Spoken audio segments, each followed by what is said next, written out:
Good morning mga kalakotseros. Ayan po, pasensya na po, medyo natagalan tayo mag-upload dahil sobrang busy. Nadaanan tayo ng bakbakan noong December. So ngayon po mga kalakotsero, update po. Ito po yung card para sa plaza. And then para sa Dumangas naman, ayan, naka-prepare na po yung mga ingredients. At ito po yung aking main branch. Ayan po, are na ang sikat nga sabor nga patsoy isang Iloilo. Hindi na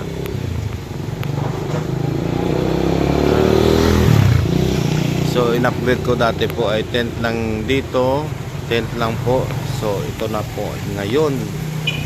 Ayan, pasensya na po, medyo kalat kasi maaga pa. Aking mga staff. Ayan, shout out, good morning. Good morning everyone. Good morning. So, ayan. Aking menu.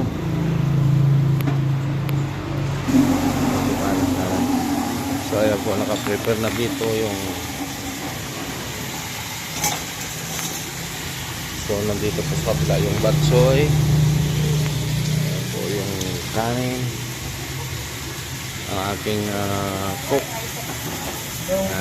Good morning. So ayan po mga kalakotsero. So ito po yung order ko nung nakaraang last December 31. So yung isa nandun yung isa, kaso tinanggal na mga kalakotsero. Ayan, ito po. So, napakarami din to. Ayan. So baling 3 Manila paper. So ayan po, dito lang tayo sa harap ng C4 Hardware and Electrical Supply, besides Paulo and Gabriel. And then sa gilid ko po dito ay clock sa harap. Dito po sa bayan ng Barotac, Nuevo Iloilo. Ayan po, na mga nasa 100 meters yun, may kahoy na malaki yun, public plaza.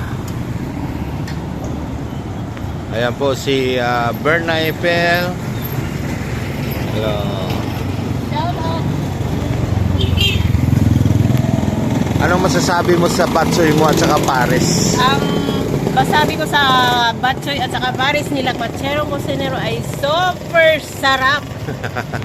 Halina kayo dito at tikman nyo para mapatunayan nyo din. So ayan po mga kalakotsero, hindi nagsasawa araw-araw. Nung dumating siya ba galing Qatar, araw-araw kinakain niya ay beef Paris. Sa ngayon po umaga, tanghali at gabi batsoy na naman. So ayan po. At saka yung iba kong luto, natikman niya na rin. Iwan ko lang kung anong masasabi niya. Sarap nga. So ayan po mga kalakotsero. So dito lang ako mga kalakotsero sa Barotac, Nuevo. Ayan po. Maraming salamat po sa mga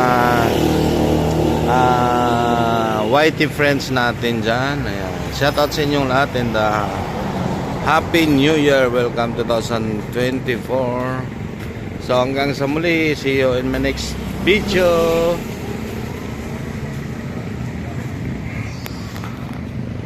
Bye.